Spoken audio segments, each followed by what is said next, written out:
Shalom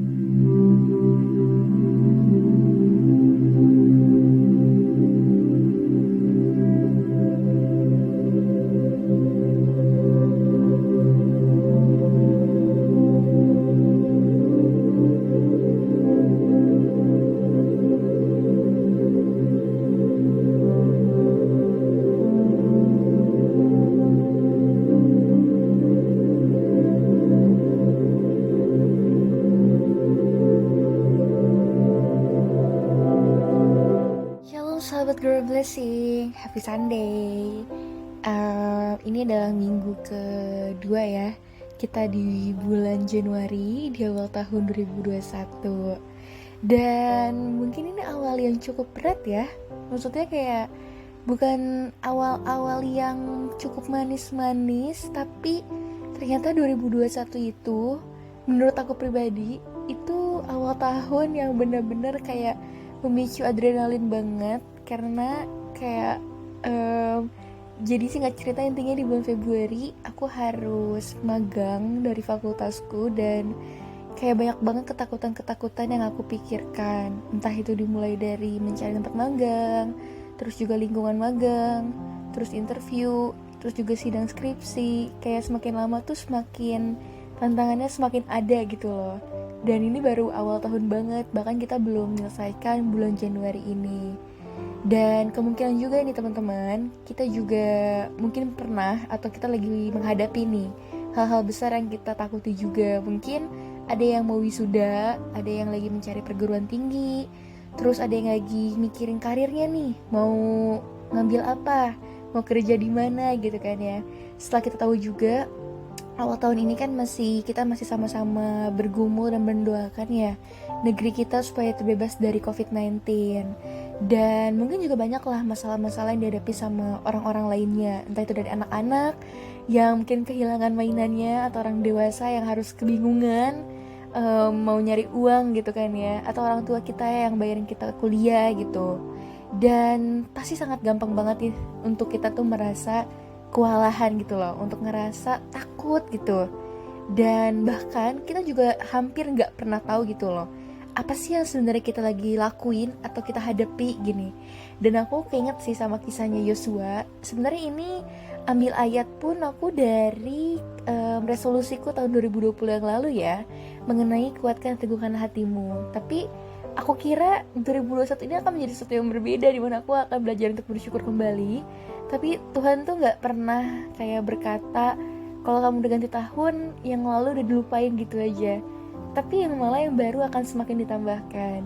Jadi ya intinya kita semua udah familiar juga lah, aku yakin dan percaya, mengenai kisah Yosua, di mana dia harus menggantikan Musa untuk memimpin bangsanya ya, bangsa Israel ya. Karena si Musa ini kan meninggal, jadi Yosua ini harus memimpin pasukan karena dia merupakan asisten dari Musa itu sendiri.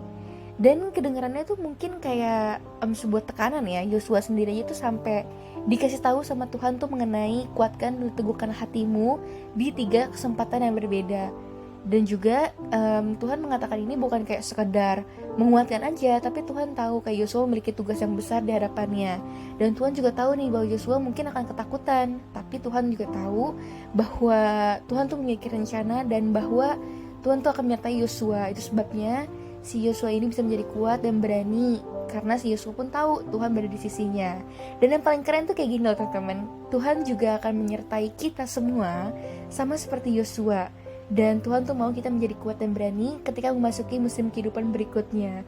Dan aku pun ngomong seperti ini, aku lagi mengalami ketakutan ya, tapi aku bersyukur kayak kembali diingatkan, dan aku mau membawakan renungan ini, sharing renungan ini untuk minggu ini, untuk teman-temanku juga yang mungkin lagi menghadapi masa-masa magang. Karena kan awal tahun ini kebanyakan dari perguruan tinggi tuh kebanyakan semua pada magang dan juga baru selesai sidang skripsi ya.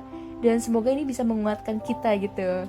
Dan meskipun begitu, kita tetap harus bisa percaya dan yakin teman-teman untuk masa depan yang Tuhan pegang, Tuhan berikan. Dan tetap yakin bahwa rencana itu selalu lebih baik daripada rencana kita. Dan pada akhirnya ketahuilah juga nih bahwa Tuhan tuh memperhatikan dan mengasihi kita lebih dari apapun yang kita pahami.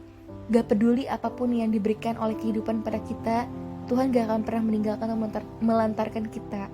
Hidup mungkin akan berubah teman-teman, tapi Tuhan gak akan pernah berubah, dan kasihnya kepada kita pun gak akan pernah berubah. Jadi aku mengajak kita semua juga untuk saling mengingatkan bahwa rencana Tuhan itu mungkin tidak selalu terlihat jelas, tapi selalu lebih baik daripada yang kita bisa minta atau bayangkan. Dan ketika kita benar-benar mengetahui yang percaya itu, kita akan siap untuk menghadapi apapun. Jadi takut itu boleh teman-teman, karena takut itu perasaan, tapi itu gak kekal. So yuk kita sama-sama saling mengingatkan satu sama lain, bagaimana kita harus menguatkan dan meneguhkan diri kita mengenai menghadapi apapun yang ada di depan kita. Setiap orang pasti punya permasalahan tersendiri, anak-anak, anak remaja, orang tua, semua pasti memiliki fase yang berbeda-beda. Tapi aku percaya dan yakin ketika kita memusatkan fokus kita kepada Tuhan sekali lagi, kita akan semakin tenang, semakin damai, dan kita akan semakin jelas melihat dan percaya bahwa Tuhan menyertai kita dan kita siap untuk menghadapi apapun. Dan ayatnya ini tuh ada teman-teman. Ayatnya itu ada di Yosua 1 ayat 1-9. Tapi yang aku mau highlight adalah ayat ke-9-nya. Bukankah telah kuperintahkan kepadamu, kuatkan dan teguhkanlah hatimu, janganlah kecut dan tawar hati, sebab Tuhan Allahmu menyertai engkau kemanapun engkau pergi. So, ready for a new journey? Be strong and courage.